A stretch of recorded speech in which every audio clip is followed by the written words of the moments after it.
Shqipëria është në renditjen e fundit të FIFA-s pas 2 fitoreve të tetorit ndaj Serbisë dhe Jordanisë. Të dyja ndeshjet përballë kundërshtarëve me koeficient të lartë kanë ndikuar pozitivisht në grumbullimin e pikëve.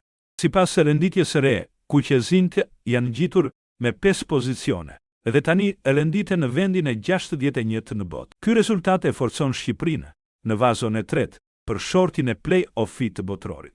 Edhe Kosova ka pasur një muaj pozitiv duke marrë 4 pikë ndaj Slovenisë dhe Suedisë. Përfaqësuesja e drejtuar nga Franco Foda është ngjitur me 7 pozicione dhe tani renditet e 84 në botë.